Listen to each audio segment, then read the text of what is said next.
Ladies and gentlemen, I present to you now something the likes of which you've never seen before.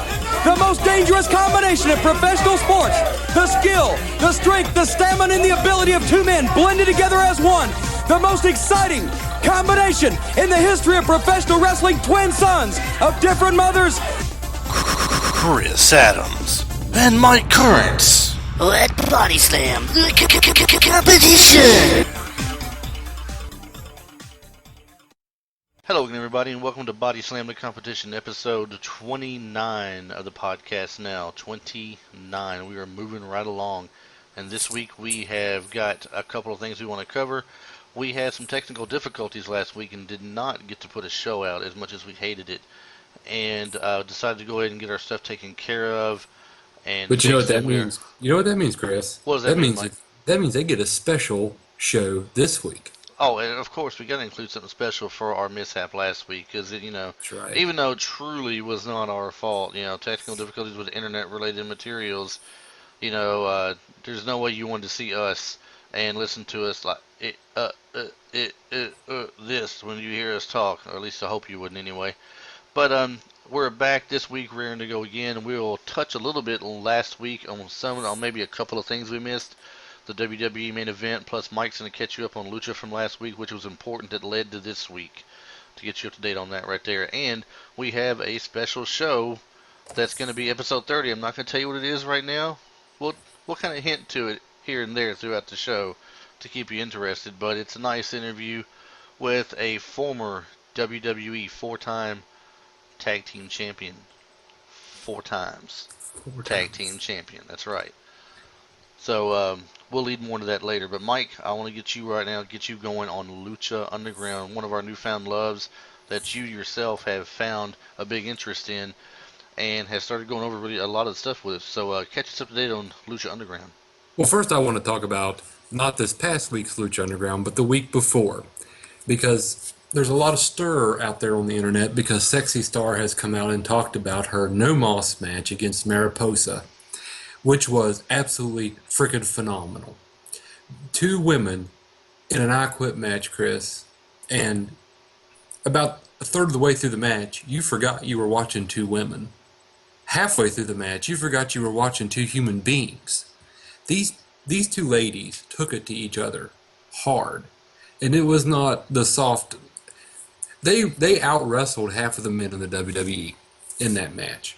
There was blood, there was chairs, there was climbing up to the top of the frickin' building, up into the catwalk, up in Sting territory. And all the while, the commentators, Vampiro just makes commentary at Lucha. Between him and Matt Striker, their commentating team is so far ahead of the three-man show that they have on WWE that it is unbelievable. But throughout the whole match, you've got the ref running over asking, do you quit? Of course, there comes a point in time when Sexy Star has really been beat. She's bloodied. Mariposa's got her in one of her. Oh, help me, Chris. Submission notes. Yes. Okay. So the ref jabs that microphone down there, and Sexy Star audibly, loudly yells, "Fuck you." And it was absolutely amazing. Sexy Star winds up winning with an armbar of all things, but it was the evil armbar that she didn't let go even after Mariposa was, no mas, tapping out. Sexy Star kept wrenching. They have a lot of heat and a lot of history between themselves, Chris. There was backstage interference. Outruns Mariposa's brother, Marty the Mothman Martinez. What a freaky, creepy character that is, Chris. And then Sexy Star gets a little help from what I like to call Junkyard Dog Jr., the Mac. Now, this dude really does remind me of a sawed-off version of the Junkyard Dog that can do over-the-top rope somersault planches from in the ring to the walkway. It was absolutely amazing. He had a match with Marty, the Moth, there at the beginning of Lucha the past week. But that was such a great match that I had to go back and revisit it for this week's segment, Chris. And everybody, I encourage everybody to go and find you, call your cable company, call your satellite provider, say, hey, I want the El Rey network. And if you're like me and you're too cheap to do that, go out on the internet and find it. It's out there. I can tell you one thing for sure. The match in general is on YouTube as I speak. I've got it flowing in the background, just watching some of this action as you're talking about it. And I mean, from the match's beginning, it is gone like crazy. It has started fast and it's not slowed down yet. And So, well, it doesn't really slow down. I mean, they have to climb clear to the top of the temple, as they call their arena there, Chris. But I mean, other than that, it doesn't really slow down. So let's fast forward to this past week's Lucha Underground. We start off with a former trio that was the first eliminated in the Trios Championship tournament, Mr. Cisco, Cortez Castro, and Joey Ryan. Mr. Cisco and Cortez Castro are your average-looking luchas, Small guys look, kind of speedy, kind of feisty. Joey Ryan looks like a 1970s porn star. now, is he not the one, and I know I'm going to regret asking this question, Joey Ryan, is he not the one that pulls that little gimmick off on the indie circuit where it looks like his junk is flipping people over? Yes. That is him. I thought I'm so. pretty sure that is him. I thought I recognized the name. He doesn't pull that stuff in Lucha, but he does like to keep things down the front of his pants. Yeah. So the junk cannot be all that impressive, Chris, because he's keeping a lot of it's like Felix's bag of tricks down there. But it was for an ancient Aztec medallion. It was a real quick match, the beginning match, and Joey Ryan actually winds up being the dark horse in this, winning with a quick roll-up. And that was pretty much it. So then the next match comes up, and this is a real barn burner here, because it's the former Trios champion, minus Angelico, who is hurt, going against the new and current Trios champions. So you have the ex-Trios champions of Ivelisse and Son of Havoc, with a mystery partner that winds up being Johnny Mundo. And nobody likes Johnny Mundo. He's everybody hates him. He's got heat with everyone. He brings Taya Valkyrie with him to the ring. She doesn't like Ivelisse. They have a little altercation. Taya's trying to do her thing of match interference, and Son of Havoc and Ivelisse don't like that. They're straight shooters. They want to play it the right way. Winds up costing the match in the end because they're facing a real treat of a trio of Prince Puma, Dragon Aztec Jr., and Rey Mysterio. And it was high-flying, fast-paced, just great wrestling. They did chain wrestling, they did some lucha stuff. It was, you just watch this and you say, why can't anyone else put something like this out? Why is this a little obscure company on the El Rey network that half the people don't even get? And, I really don't like the telenovela aspect of the backstage interviews and the segments, but you know what? They're starting to grow on me. It's like it adds a little bit of it's something so different that I think once I'm starting to get used to it now, Chris, that it really is adding to the story for me. But let's go on to our main event, which is a Graver Consequences match. Now this match, Grave or Consequences? No, Graver. Graver Consequences, okay. Yes. Because the match is a Grave Consequences match, which is a Lucha's version of a casket match. Okay. But of course, Mr. Cueto, the promoter and owner, said, why do we have a Grave Consequences match when we can have a Graver Consequences match? So instead of one casket, they're having 4 caskets. Ooh. But this was a direct tie-over from not the last week's, but the week before that, when Mil Muertes and Matanza Cueto had a main event for the championship that wound up with them both going through the roof of Don Cueto's office and playing on, they got injured, and it's going to lead up to this big Graver Consequences match this week. So this was for the Lucha Underground Championship. You got to put the opponent in the coffin, smash it down. There's a big ceremony that goes on with it, where the deadlings come out and take the loser back to the underground. You know, I don't know if they're feasting on the soul or what it is. But so Mil Muertes comes down with Katrina, his handler, and Matanza comes down with his brother there, Dario Cueto, I think is what his name is. Right. It's a great match. These are two big dudes, two big muscular dudes. A lot of heavy style wrestling going on. Not a lot of high flying happens in this, but it was just real. I mean, they destroyed 3 or 4 caskets, literally, like beat them almost flat with each other's bodies. Katrina's using the chair on Matanza. Cueto's getting in there, helping his brother out. They wind up actually putting Katrina, knocking her down, and putting her in a casket and shutting it up so she can't get out. Matanza Cueto does wind up defeating Mil Muertes again, getting him in the casket, sends him to the back. They go to open the casket that Katrina was in, and it is empty. She has disappeared miraculously out of the casket.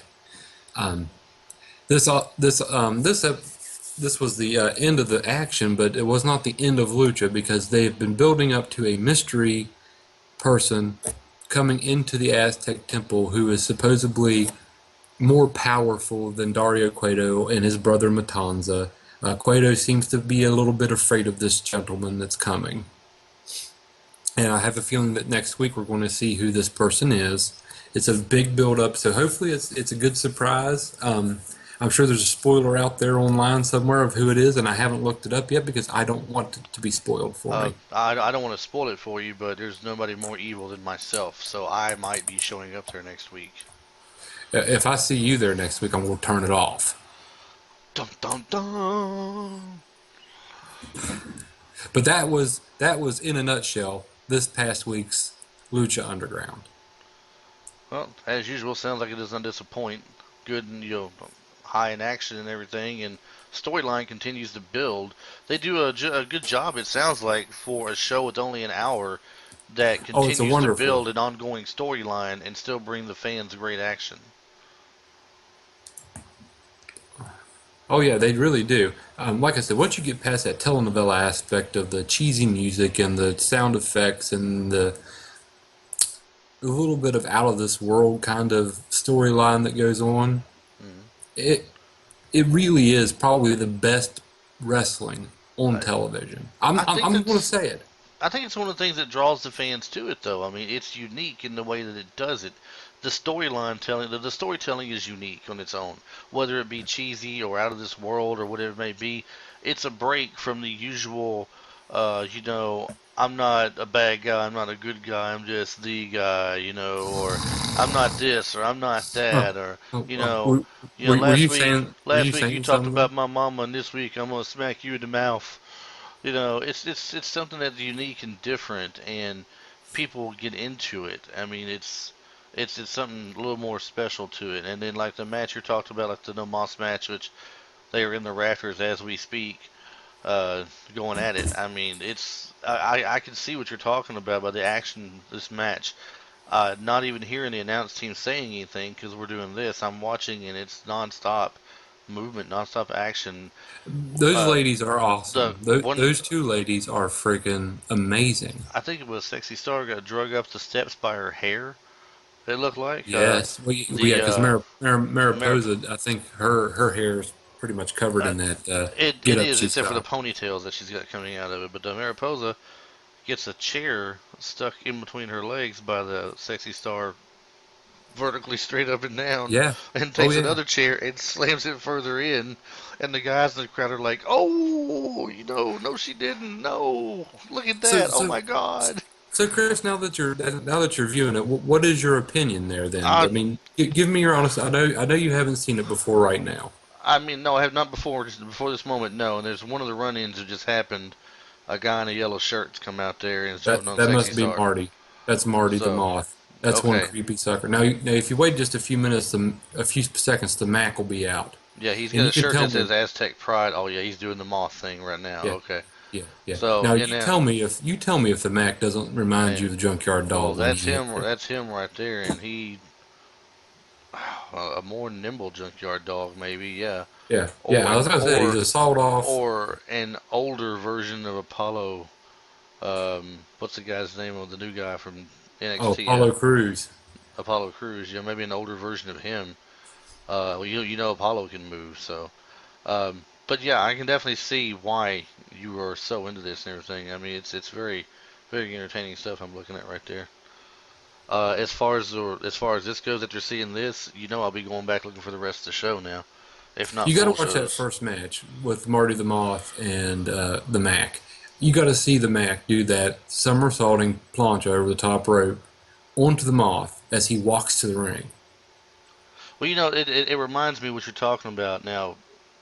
Not trying to take the limelight away from the Lucha talk that we got going on here, but the special interview we talked about, or we touched on earlier, we said that we're gonna tease a little bit about and save it to later. The special guest we have kind of touches on that aspect of today's wrestling, how nothing builds up anymore hardly, that you get 15 seconds into a match a hurricanrana or something, and used to that would mean something, and now it's 15 seconds into a match is a hurricanrana, or someone jumping over a rope at somebody. So that kind of solidifies what he was talking about on that. But more on him later, though. We'll go ahead and get past that part. You just reminded me of something he said when you brought that up. Anything else on Lucha you got towards this week that you want to discuss? No, I mean that's pretty much it, Chris. I'm really looking forward to this coming week's Lucha. I want to see who this new mystery man is that's got all the power. I want to see what happened to Katrina. Where did she go? She's kind of a crafty, evil witch kind of thing. She's supposedly 190 years old or something like that. But she looks pretty good for her age, Chris. Uh-huh. Mike likes the MILFs. All right. We get that out of the way. I'm going to get on past that so he don't have time to retort to it. Well, And Chris, we're going to say they usually have cookies and pudding snacks, so of that course they do. That they do. It's always good. Always some good baking going on there. some animal crackers or something. Brownies. Do you like some of Granny's apple pie? You never know what you might get, Mike. Uh, we normally I would like to get something else in between WWE and Lucha, so we're not just concentrating on two different things. This past week, in the not NXT but Ring of Honor had a pay-per-view event with New Japan Pro Wrestling. So what I'm going to try to do, since Mike is our Lucha guy here, I'm going to try to become our Ring of Honor guy and bring you some reports on that. And whether we get it in this show or it's a separate vignette of its own, I'll try to bring the Ring of Honor thing in. So what I'll probably do this week for sure is a separate little video of the results of Ring of Honor and New Japan Pro Wrestling, what they had at the pay-per-view. And we'll add that up there on the website with our special guest interview that we have. It'll be a separate event, of course, but something for people to see. I'll make it more like a blog entry of sorts in a video update form, just so we can get that out there. But we're going to move on to WWE. And the week that we missed the WWE on, there was a main event where you had six-man tag match with the Usos and Roman Reigns versus the Club. AJ Styles made mention in that show that he tried to take the high road in quite a few ways by not using that chair on Roman a couple weeks ago, and how he could have if he really wanted to, and he didn't. And then the Usos come in and use the chair on him, and he fought back and retaliated. And then Roman turned around and did what he did to him. He said, well, you've had your chance. This week, as far as I'm concerned, it's not Extreme Rules. That's coming up, and I got you handled by myself. But this week, the Club is back together. And you see the infamous Bullet Club, stolen from the Wolfpack, we might add. Put the little fingers together, symbolizing unity. Six-man match tonight for the main event. It's a great tag match. It was a great six-man tag match. They couldn't have got that. Was probably the highlight of the show for me that night. So here we go with we'll get to the highlight of it because we're barely touching on that week. At the end, they get some outside the ring fighting.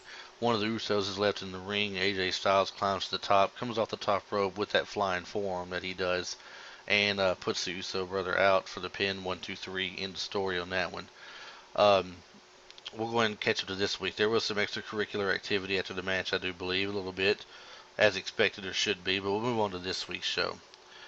And we'll start at the beginning of it. Now, we had quite a few matches in the show this week, some in-between vignettes that were nice to watch, or okay to watch at best. Some of them were, you get your usual temper tantrum by Kevin Owens about how somebody else is in a match with him that doesn't belong there, or they shouldn't be even considered at this point for something, right?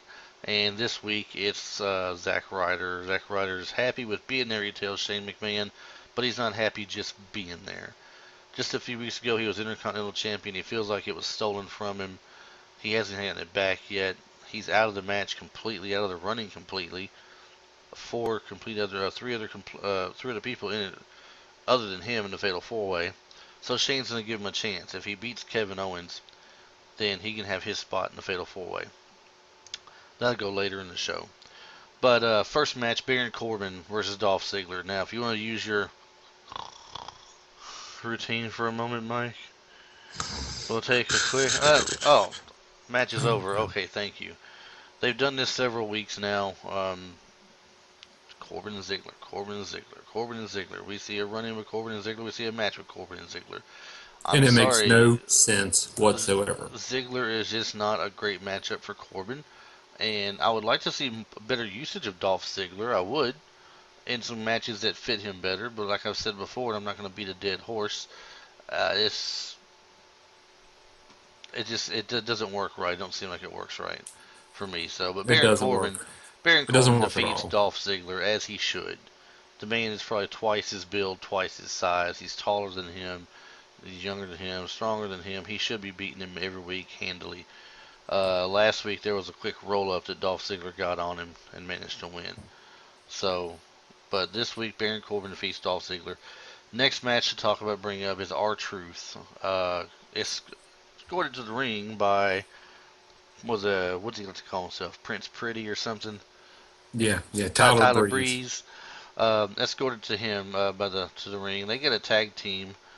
And they call their tag team what? The Golden Truth?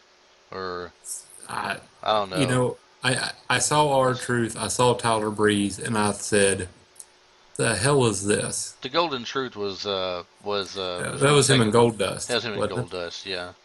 But they call themselves something. Anyway, Fandango was escorted by Goldust to the ring. Tyler Breeze followed down R-Truth.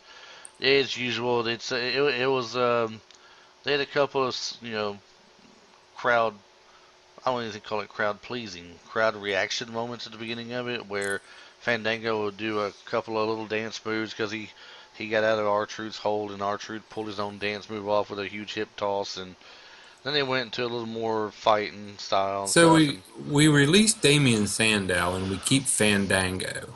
Why? And R-Truth. I can see keeping R-Truth. I mean, Ron Killings has been doing this for a long time, Chris. Oh, Ron Killings has been wrestling for a long time. R-Truth is a different story altogether.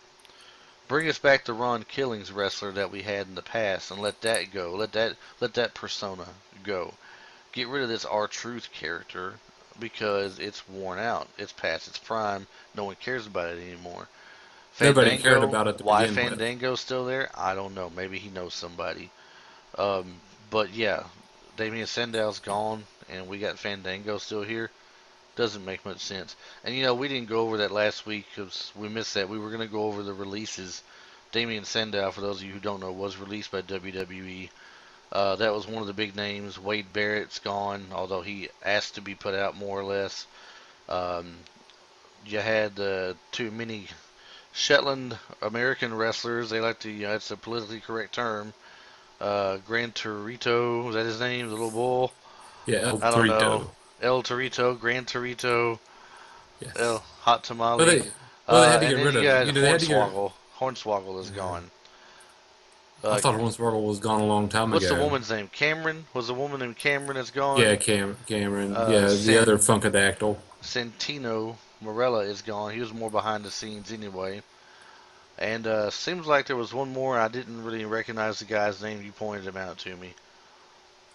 I don't even remember, so it Riley, must. Riley Oh O'Reilly, yeah, Alex Riley from Alex, NXT. Alex Riley. So there you go.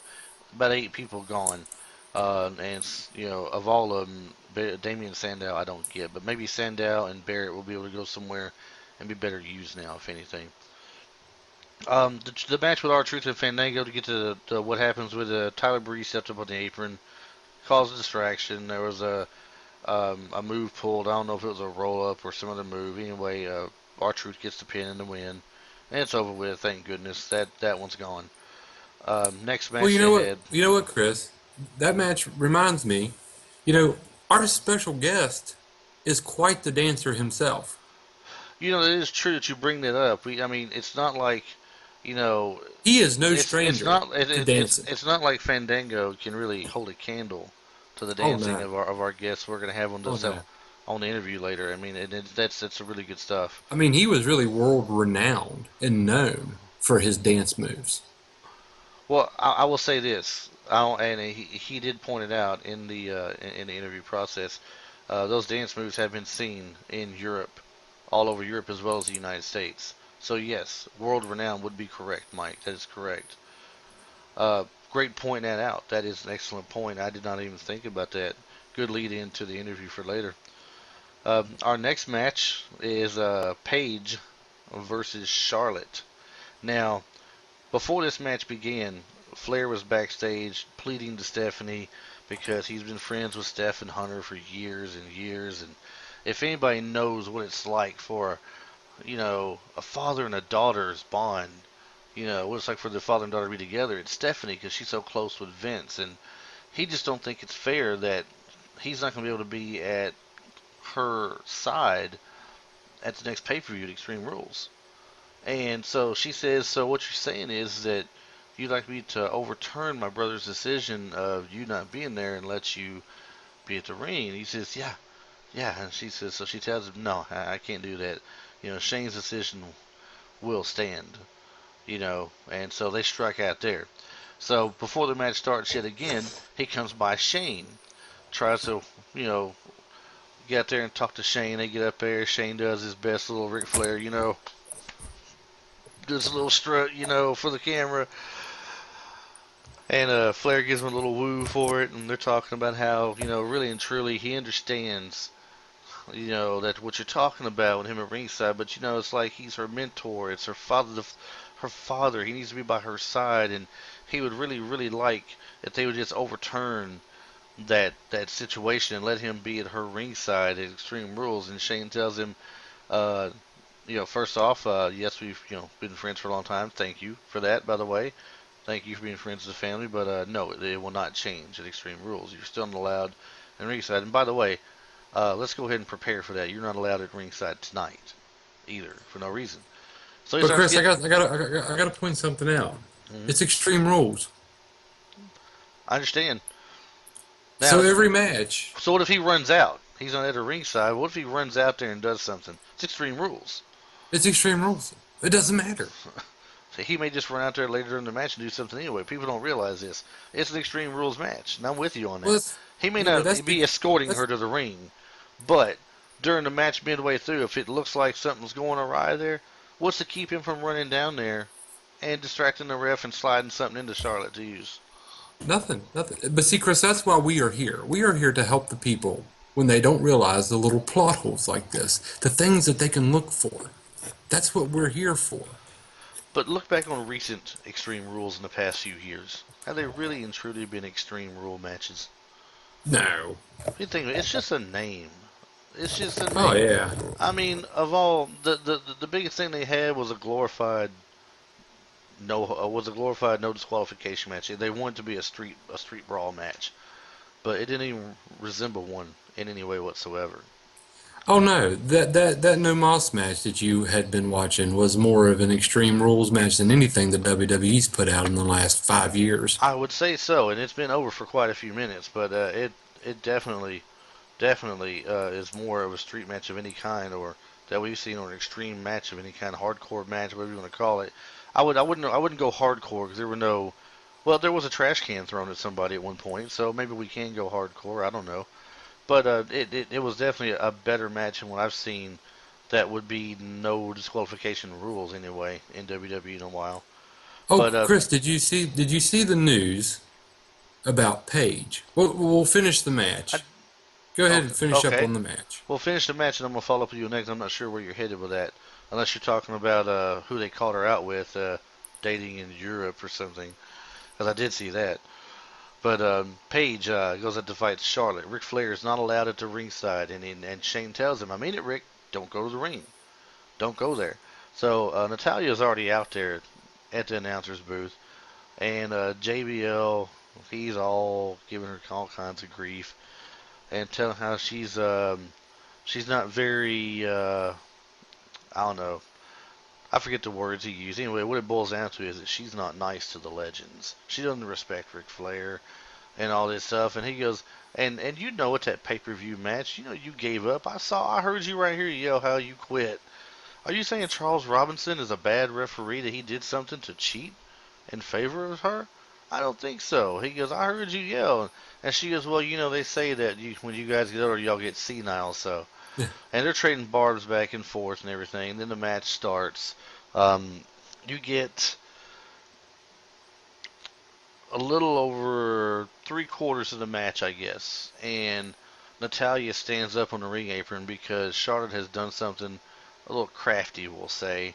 And she stands up and she points at the ref and says, you can't let her get away with that. You can't let her do stuff like that, you know? And she jumps back down because Charlotte comes walking over there to her. Now, during this time, Paige tries to roll up, and Charlotte kicks out of it. And then she starts working on Paige again. Well, that's enough. Daddy's coming to the ring. Here comes Flair. He comes down there and starts to walk around the other side. Natalya comes around to meet him. They're pointing at each other, and they're jawing off at each other like that. And you hear Shane's music. Here comes the money hits. He comes in. Now, there ain't no dancing going on by Shane, but he got 5 referees with him to escort Ric Flair back to the back. Flair is livid. He has been having to go back there. I thought any second he's going to drop an elbow on his sport coat or something. Oh my! But he takes him back there, and as Charlotte is screaming for her daddy to come back, daddy, Charlotte gets I think it was a super kick over on the back, and she runs into the ropes and comes back into a roll-up and leans into the roll-up and gets a 3 count for the victory. So Charlotte has lost the match. So she's sitting in the ring, boo-hooing, holding her belt and crying. Um, and I thought maybe her and Natalya would have a scene for a second, but they didn't. But that's pretty much all of that. Paige gets the victory. We'll leave it at that. Now, you touched on something a moment ago. Have I heard about Paige? Now, what exactly are we going toward here? What area of Paige are we going? Well, you nailed it, Chris. She has been out and spotted, With an older evidently man. evidently dating Oh, Alberto hold on. Del Rio. Yep, I was going to say, don't say it yet. Was going to say an Oh, older I've man? got to say, Let's say an older man with an accent, was going to say. I don't know But if she's on a yes. quest for her children to inherit some pigment, or what it is. Because I really just thought her and Sheamus were like a match made in heaven. They would get Oh. together, they would have a baby, it would be clear. With like purple hair, because you take a bright red hair and her dark black hair and mix it Oh yeah. together, and you're gonna Uh, get some shade of you'd, purple, I'm sure. you'd have a purple-headed child that has absolutely no pigment, and you can see right through them. But no, That's a yeah, shame. yeah. So obviously she enjoys men who are 16 years older than her and that have accents. Well, if you are Alberto Del Rio yourself, and Paige has an interest in you, whether you're 16 years older or not, are you at that time saying, "Hey, would you let her get a taco?" Or are you saying, Um, "No, I have nothing to do with you"? I mean, come Honestly, on. So, I'm not a Page fanatic. Um, I really don't get. Sorry, guys. I just don't find it attractive. well, all you gotta I do is put her in a tanning booth. Make her a 6 in the tanning booth or something. Make sure she turns around though. Don't pull like a Ross and Friends where you get 2 6s and you become a 12 on one end and nothing on the other. What they pointed out to him, he's the only person who can sing Ebony and Ivory by himself. We can't be having that. So This is true. I'm afraid at this point, though, a tanning bed would probably give her stage 2 skin cancer. She is so fair. But that's not the point. Alberto Del Rio must be a really cool dude, though, to be able to, you know, snag a girl 16 years younger than him that a lot of people find attractive. I'm not sure why.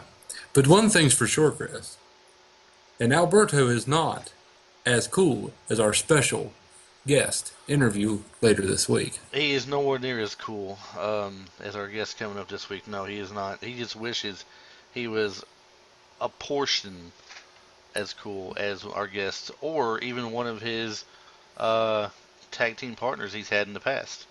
This is He, true. so I don't know. I don't think he could be. I don't Um, think he did either. yeah. Speaking of people who think they're cool, the Miz was the next match, and that was against El Generico. Harold Generico. Sami Zayn defeats the Miz, and the Miz, Finally, the somebody defeats match, Miz. the match with the Miz was to determine whether Sami Zayn made his way into the the fatal four-way match. And that determined that. And of course, Kevin Owens had a fit because he just said he doesn't belong. You saw how I practically killed him at the last pay-per-view. He has no business being in that ring in that match whatsoever. You know, there's no point of having him in there. He serves no purpose. Everybody, he said, I've beat him. The Miz has beat him before. There's no point in him being in there. But guess what? He is in there. He's earned his way in with that victory over that match right there. Um, and it was a pretty good match. If I was giving it a rating of, out of how many, like a 5-star rating, how many stars would I give it? I probably would give it right at a 4-star match. I mean, the Miz is not the greatest of all time, but he can work though. I mean, Oh he yeah. can put Oh on a yeah. good he can put on a good match with people if he's got someone good to help push him along and make him look a little bit better. In my opinion, he's just not the greatest, but he can play his part in a good match. Yes. So, Yes, he sure can. and to point out, of course, it was a non-title match, just like Paige and Charlotte was a non-title match. No titles exchanged hands this week on Raw in any part of the show whatsoever. Um, Now, during this part of the regular part of the show, they start talking with some of the guys backstage, and they start talking with the Roman Empire, Roman and the Usos, about this match they're having, and it's an elimination match. Um, so, of course, one person gets pinned. It can be 3-on-2, it can be 3-on-1. You never know. Uh, they say they've got this handled, no problem with that. They can't wait for the match to get underway. They look forward to it. Says a bunch. That's well to a lot of us. So it leaves from there, and I do believe later on they get the club in for just a second as well, but I don't remember if they did or not, or if they had something to say. But the next match after the Miz and Sami Zayn was Sin Cara versus Rusev. Non-title match, of course, as I said. There's no belts exchanging hands. Um, Sin Cara defeats Rusev. And this is one of the things that I just don't get into very much. I loved Rey Mysterio when he was in the WWE and WCW. I did not get into the matches where Rey Mysterio beat the Giants in the ring. That people were giants to him. I Do didn't you get think that. that they're doing this, Chris, as a way to lead up to breaking the Lucha Dragons up? I was hoping they were leading into a way to keep the Lucha Dragons together. Is what I was hoping for. I don't think that's the way I it's was going hoping to see down. Rusev just go ahead and take the belt and keep the belt from him. Now this is either um, I don't know, Kalisto, and I know I said this is a non-title match a while ago. I forgot Kalisto's the champion, not Sin Cara. My bad. But Kalisto he had a part to do with this victory. He got up on the ring apron, and Rusev come over at him because that's the main adversary for him right now at the belt. And he kind of ducks down and comes up with a big kick to the head, and Sin Cara rolls him up for the victory. And he got that little cheap quick victory, and they leave and they taunt him all the way up the ramp, and he's so mad he takes the top half of the stairs and slings it up the rampway. But so Sin Cara gets the win. But I was hoping that what they would do with this is Rusev would come in and do a quick title strip of that U.S. title belt from him and let them go back to being the tag team and put the belt around somebody big again who can bring in some more good matches with someone like either a Cena when he comes back or a Seth Rollins when he comes back. Maybe it could be a stepping stone back to the world title for Seth Rollins when he comes back, is to take that U.S. title away from Rusev, because supposedly he's coming back as a babyface anyway. That would fit right in with that. But we keep saying when he comes back and what they could do, and we've yet to see him. So I still don't know his timetable Right. for sure. Right, Chris, because we heard a lot of wrestling rumors out there that Seth Rollins was ready, he was coming back, he'd be back as soon as WrestleMania. It's May, people, and he's still not back. So It may be it's more serious than we think. well, is it more serious, or they just don't know what they want to do with him yet? I It's don't hard know. to tell, Chris. It It's really hard is. to It tell. really is hard because they got all these people they've brought up now, and they've got all this stuff going on. And where do you put him? And where exactly do you put Seth Well, Rollins at this point? you know what, Chris? They had two matches at the beginning of this Raw that were kind of snoozers. I mean, right there would have been a place that, you could have bumped one of those and had a Seth Rollins match, because the rest of this card, the rest of the show was pretty freaking solid. Yeah, and I mean, look, the rumors. Some of the rumors I've read have been a possible Shield reunion, and you haven't gotten the whole Chris Jericho, Dean Ambrose bit out of the picture yet. It's still going for some reason. They're still dragging that out. So they need to go ahead and clear that up, and then they have to do something to where, like, maybe, let's say the Extreme Rules, AJ Styles does take the belt with the help of the Bullet. I'm sorry, the The Club. club. The Club. He takes the help with the help of the Club, and the whole time they've been making it look like he wasn't behind all this, but now he really is. Ha ha! Mastermind. And he gets the belt. Now you get the belt belonging to AJ Styles and the Club, and Roman wants it back, or Roman just wants his revenge, plain and simple.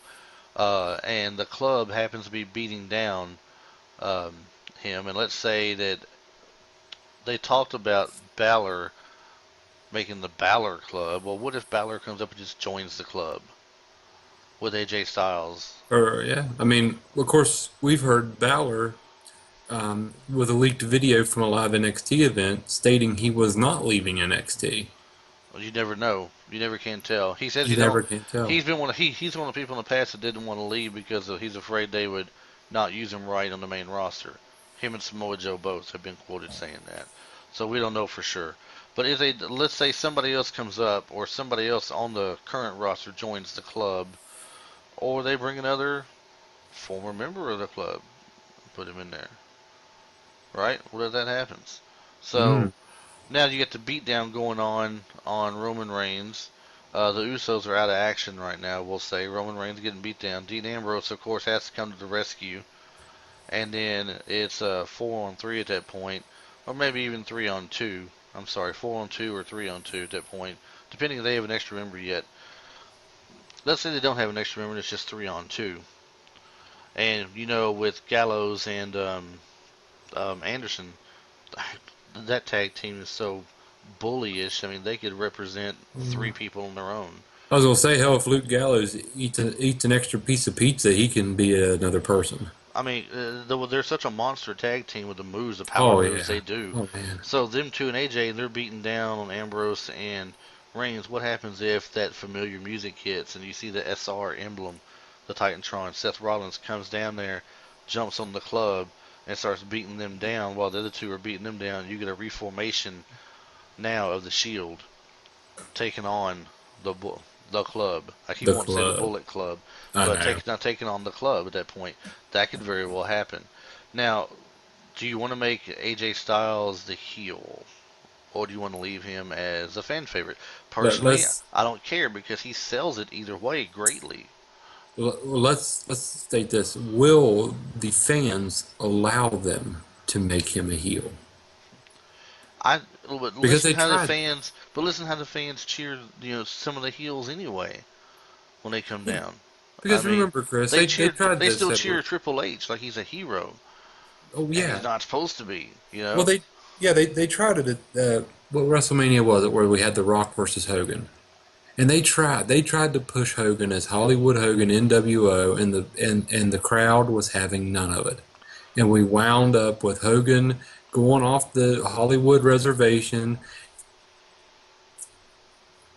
hulking out, and the match was actually probably one of the best matches Hulk Hogan has had since his heyday. Which is true, which is very true. But I mean, I don't know. I mean, AJ Styles can sell it so well either way. Oh yeah. Oh yeah. He's a great heel. He can antagonize people like just like anybody else. He's just like Seth Rollins. Seth Rollins was a great heel. He knew how to pull strings and antagonize, and AJ did it in TNA for a long time as a bad guy, just like he did as a good guy. He went to New Japan Pro Wrestling, was the Bullet Club there, and they were the bad guys over there at New Japan Pro Wrestling, right? And leading Yep. the thing over there. I mean, he's done it, and no matter where he's went practically. So no reason why he couldn't do it here and be successful with it, especially if they want to bring their own talent in that they've brought up from NXT that they signed from the Indies and brought him up in Seth Rollins and push him as a babyface. And then we'll start seeing some great Seth Rollins AJ Styles clashes. That will be something to see right there. I guarantee you that. That will be a great series of matches to watch. And hopefully they can do that without either one of them sustaining injury and delaying it or anything, because those two will put on awesome shows for a while. Um, Now, the next match we have for the night. Oh, you know what? I'm sorry. We just started talking about the match. We didn't talk about the match yet, the elimination match. They had the elimination match, and the first person eliminated was Jey Uso, I believe. Um, Yes. he gets pinned by, I want to say, was it Anderson or Gallows?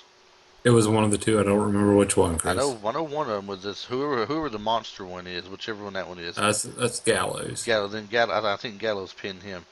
Um, then they turn around and bring in the other Uso, and they're fighting for a few minutes. And the other part of I guess Anderson gets tagged in, comes in. He's kind of talking down to him, talking smack, gets caught off guard, and gets caught in a quick pinning predicament that really and truly he should have kicked out of. But I guess for matches, for the way the match was supposed to go, they went ahead and pinned him and eliminated him. So we're back to being We 2-on-2 again. Um, did you get the other Uso still in there? The other guy comes back in, not AJ, but the other guy. He's in there wrestling, and he goes for a little while. Roman Reigns comes in, tags in, goes to him for a little bit. They end up putting the other Uso out, and I forget who pins him exactly. It may have been AJ that pinned him. I'm not sure. But anyway, it was now 2-on-1. And Roman puts out the other part of the tag team between Anderson and Gallows that was left. And as soon as he puts him out, AJ jumps in and starts waylaying on him. I mean, he just jumps on him.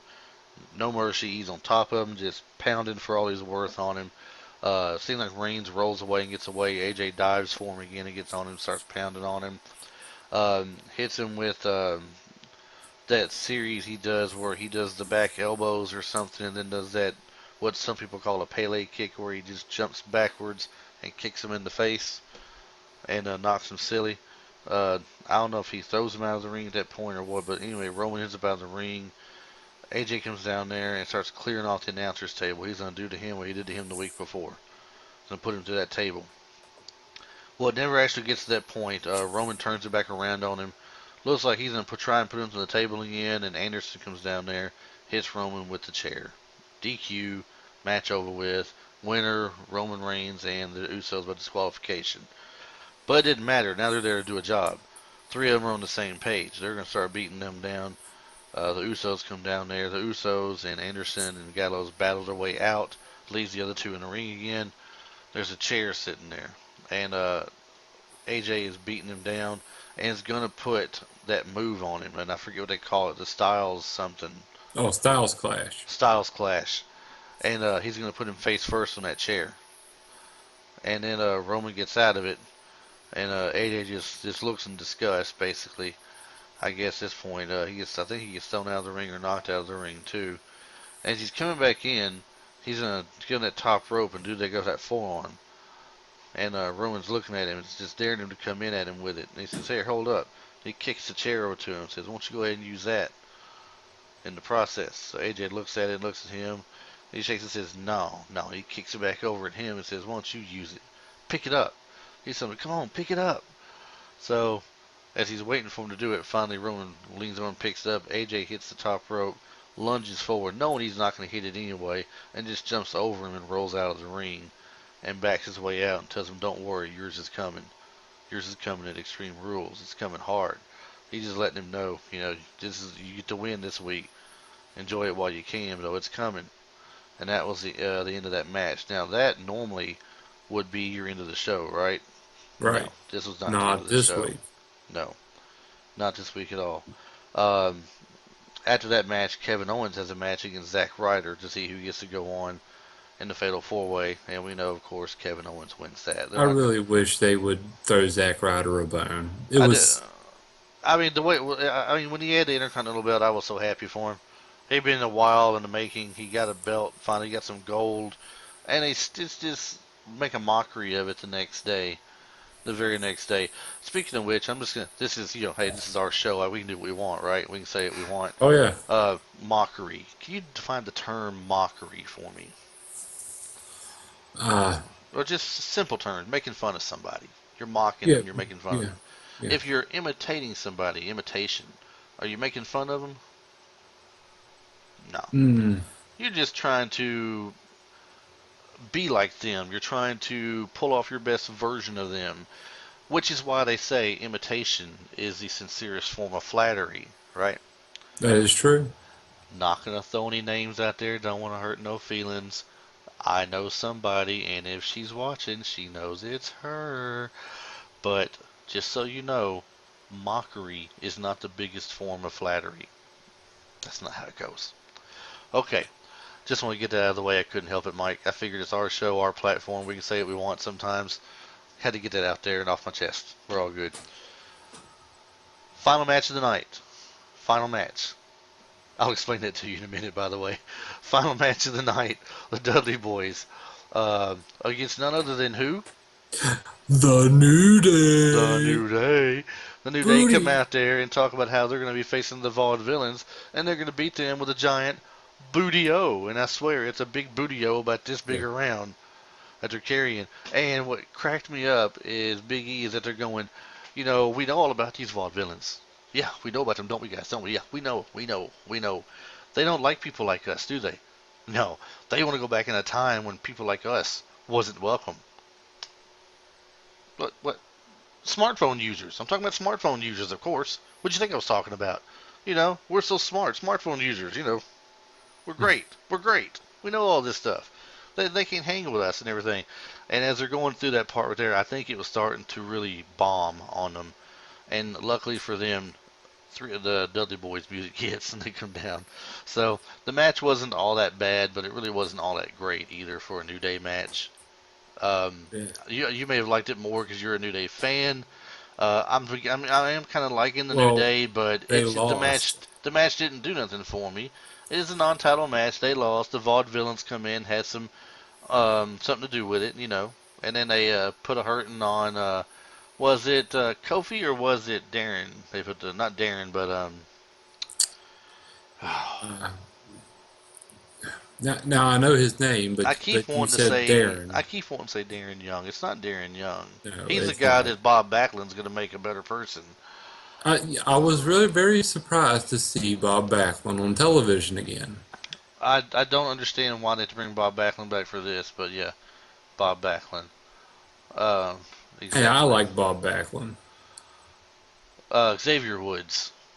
Xavier Woods is the one that they get him in ringside. The Vaudevillains attack him in ringside, and then they turn Kingston inside out with a clothesline for the. Well, I'm sorry, the Dudleys turn Kingston inside out with a clothesline, and then the Vaudevillains quickly get in the ring and attack Kingston as well and lay him out with the Whirling Dervish.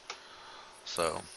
The Whirling Dervish. Whirling Dervish. See, every time that they say that name of that move, all I can think of is the old Porky Pig cartoon where he's singing, "She's the girlfriend of the Whirling Dervish," and I'm like, could you not? Could you just not? Because now I think of Porky Pig every time the Vaudevillains use their move. Now I was happy to see this. Main event of the night was going to be Big Cass versus Chris Jericho, because early in the show, the Jericho highlight reel was on, and he was out there once again giving the crowd what they want. So Chris Jericho, soak it in, everybody. The gift of Jericho, soak it in. And then you hear the music hit for Enzo and Big Cass, and Big Cass comes down there, and he says, if you are the gift that we're all being given, then make sure you give me my receipt. All right? How you doing? Because I'm turning yours back in. They started trading little things back and forth. Jericho's like, why don't you go visit Enzo in the hospital? I hear he's in the same wing that Dean Ambrose is in. And they're taking shots back and forth, and Cass tells him that, something about he's in his way and he better move out of the way or get run over. This is the new age or something, the new time. And I'll really want to say that I'm very impressed with Colin Cassidy as he stepped up.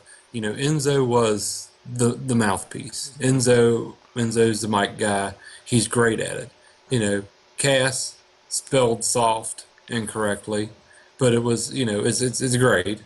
And Did he spell it incorrectly this past week? I didn't catch that. oh, no. I mean, that's not how you spell soft. Right, but I mean that's But that's the whole joke but behind it, isn't it? that's the whole joke up behind it. But that's what he did. That was his function, and then to be the muscle. But I'm very impressed with the way that he's been able to pick it up, and he doesn't super excel at it. He doesn't, but he's making the best go with what he's got, and he's doing a great job at it. And I just really want to applaud him for that. Now, speaking of mouthpieces, our special guest we got this week that we've been touching on throughout the show, very good mouthpiece for his team. Whether he was a solo individual or part of a tag team, he had no trouble whatsoever carrying his own when it come to doing the promos. Matter of fact, he even at one point worked with a certain Flex Cavana on his mic work.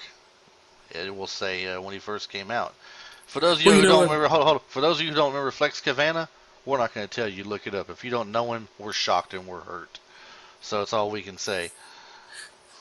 But he had a little helping to do with that, of encouragement, and steered him in the right direction. He says, so people to look at, to learn from, and you can see a lot of that person he watched early on in his in his mic work in the ring. You can see anything usually from the he's doing this right here to a couple other things in the way he talks. So, but some of you might not catch it even during the interview. Well, Chris, our special guest, his mic skills and promo skills may be inherited. It's possible because they say that he has a family member that was pretty doggone good on the mic himself back in his heyday. That's what I've heard. Yeah. So That's some of the most believable promos out there. Definitely some of the most believable. I mean, it made you think he was angry when he was supposed to be angry. He was funny when he was supposed to be funny. And when it was time to get down to business, there was no one more serious than the person that was his, we'll say his, it's a relative of parental nature. We'll even say that. We'll leave it at that. No more hints, though. No more hints. This is the last match of the night. We hope you guys do enjoy the special guest coming up that we have on the page. We will announce it at the end of the show, the name of the special guest, so you can send you to the webpage to go watch him and listen to him as well. But we'll get to that in just a minute. So the final match of the night, you got Big Cass is already in the ring waiting. Jericho's music hits. Lights go down. Music hits.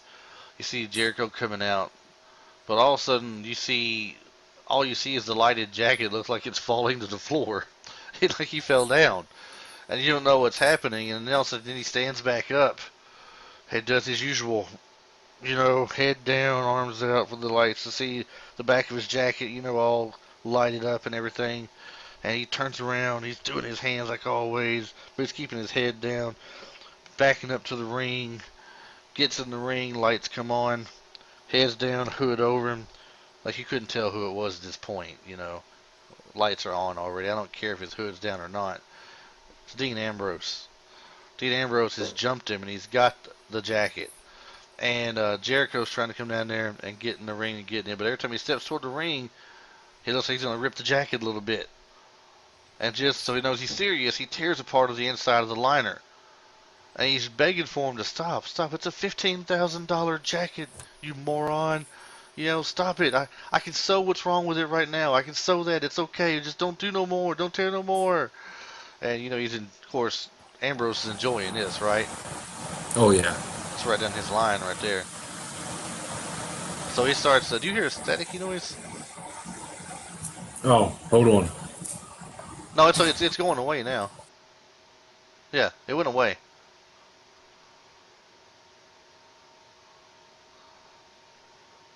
I do believe we have lost our co-host for a moment, ladies and gentlemen. I mentioned the staticky noise, and he was drawn to it, and he left. And he's back now. Sorry. The furnace kicked on. Like I said, it snowed here today. Unbelievable. Middle of May, and you got snow, man. I'm sitting here in 85, 90-degree weather swimming in the pool.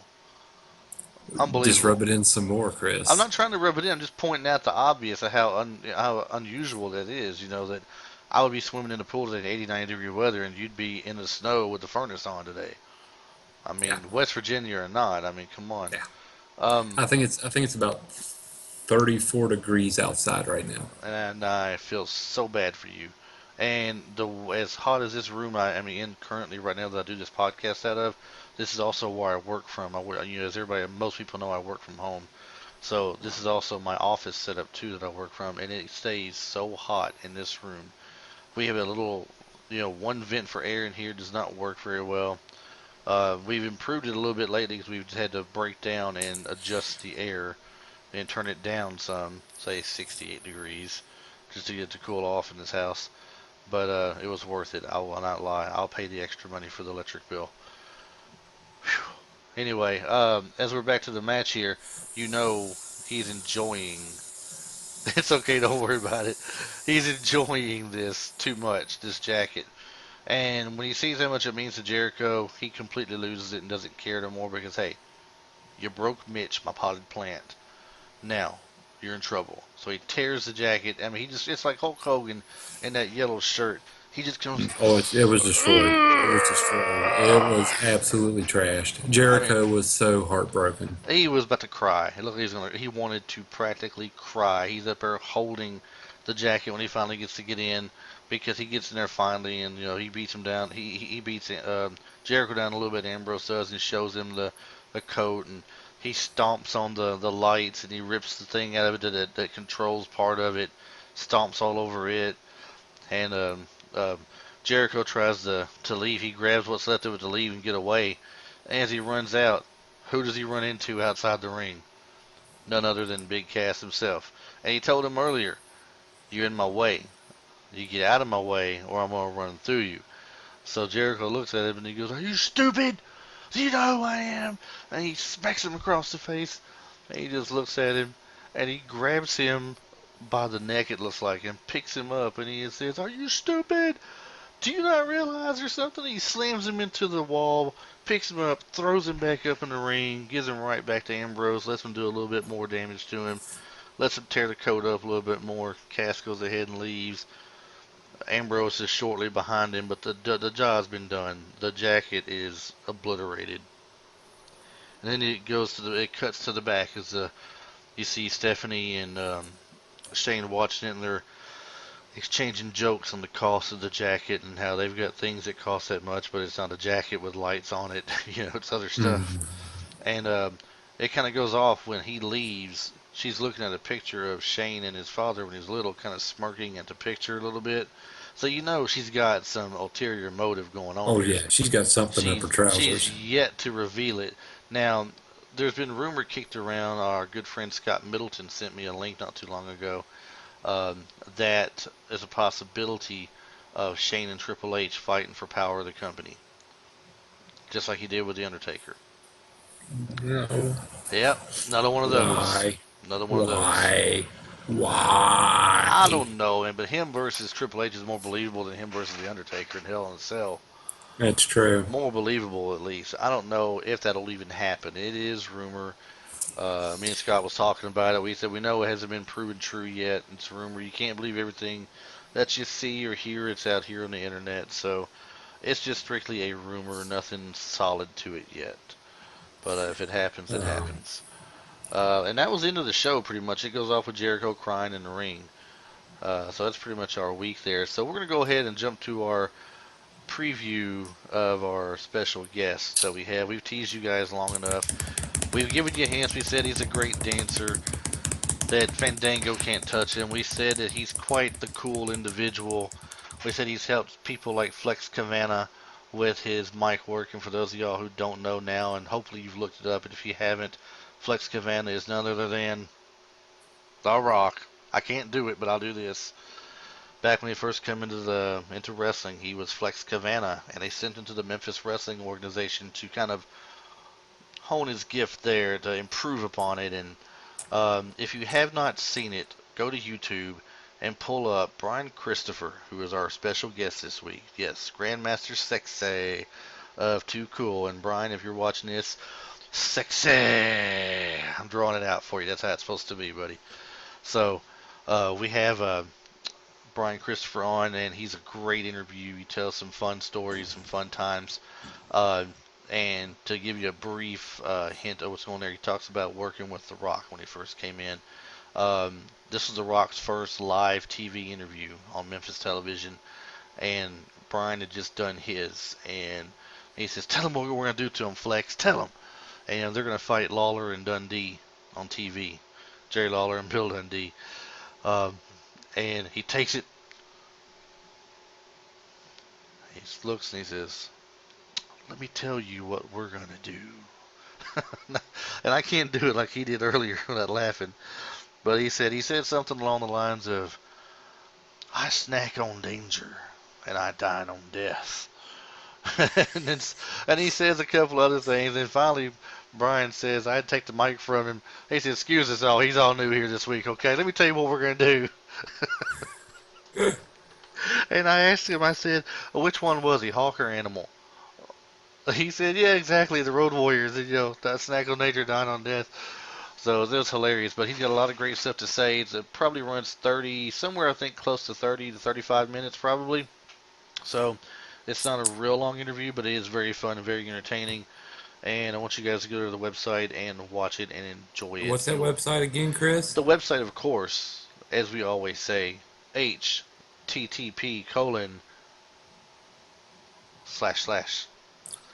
bodyslamthecompetition.com.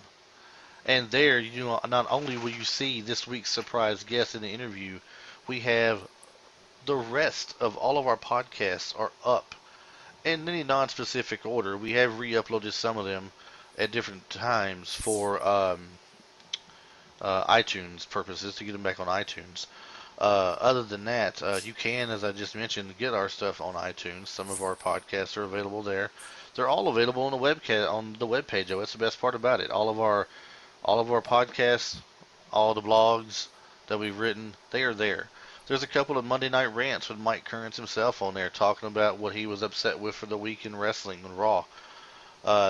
Here soon, as we have discussed before in the past, I mean, we could have individual videos up there talking about anything at any time. I'll try and do an NXT one. If Mike wants to do a weekly variation of what we do here of his Lucha Underground and go more in depth, he's more than welcome to, or anything else that he wants to do, and we'll have those up there. Mike is very fun to watch as an individual ranter, I will tell you. He when he gets that bug up his butt about something, he definitely digs it out pretty quick. Well, I'm telling you, though, that they've been impressing me lately. I haven't had a whole lot to be upset about. Plus, I've found, like you said, Lucha Underground is kind of like my zen area. I go there when wrestling sucks, because it doesn't. Lucha doesn't suck. And It's not like, hopefully soon I'll have Mike turned on to Ring of Honor as well, as he's got me to the little Lucha Underground. Because Ring of Honor has got some great matches as well, great tag teams, great individuals. It's very fun to watch. So, one more time, bodyslamthecompetition.com, webpage to go to.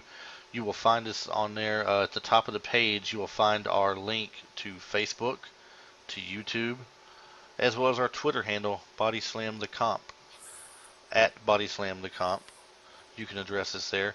Any questions you have for us, send there. Any comments you want to put, send there. Please follow us on there. We will try to make is when we start getting a big enough following on Twitter, we'll incorporate that with some of our other live events we'll do. And Mike, just so you know, here lately, I've not gone without noticing that Facebook has it now where you can go live and get some Q&As and stuff done. So I was thinking about myself doing that as well, and if you want to do it as well yourself, representing Body Slam the competition, you can do it also. Um, Maybe advertise to people at such and such time coming up this night. I will go live with a Q&A session. I will ask, I don't know if there's a time limit on the live things you can do or not. I'm going to look this up and see. I'm still a little bit new to it. But some live Q&As, I saw that Natalia did it just the other day. And hers was fairly entertaining, although it was a bunch of fans just want to say hi, hello, say my name, you're very pretty, you're purty, say my name, you know. I really enjoy your implants. That's what you get a lot of, I'm unfortunately. sure. She finally I'm got a sure. couple of questions, I think. And, of course, talked about her cat, Two Paws, Instagram, getting a lot of followers now. Her cat's Instagram getting followers. We have an Instagram, too, just so you know, Body Slam the Competition. We are on it. I don't advertise it a great deal because I don't know how to use it very well, but we do have an Instagram.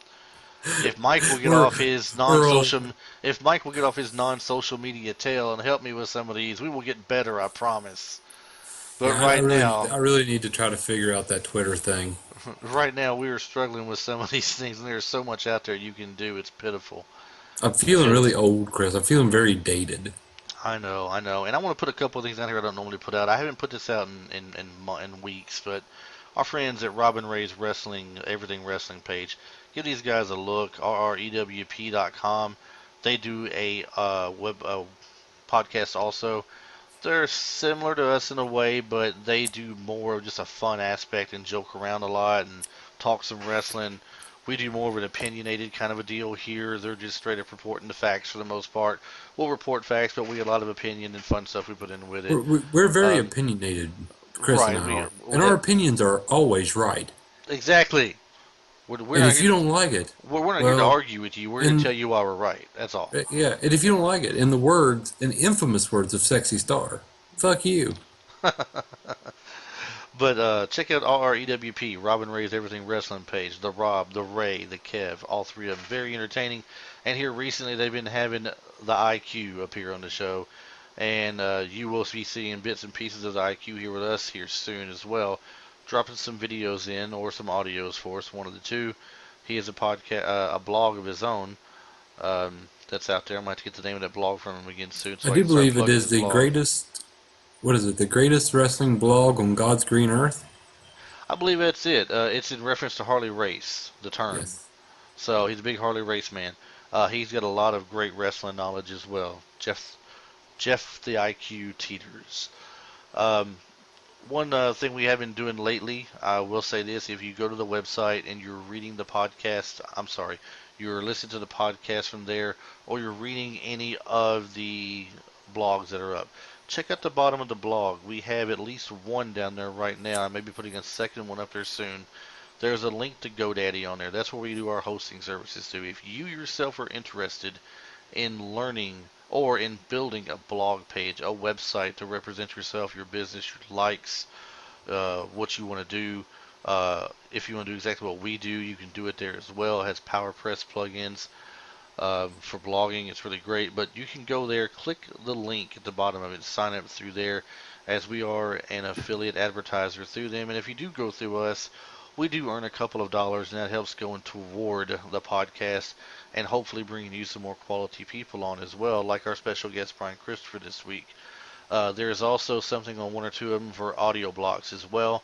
Audio blocks is a place you can go to and you can get um, sounds, intros to blogs or podcasts that are royalty free, copyright free, just there for you to use and download. It's a great thing to do. It is a paid service each year.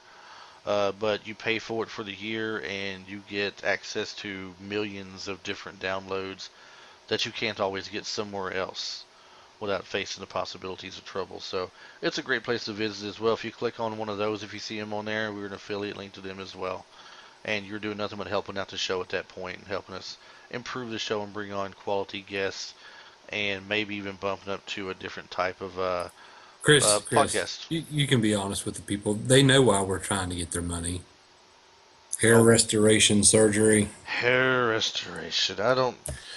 Hair today, gone tomorrow. That's what How I'm long telling. ago was today? That's what I'm telling you, Mike.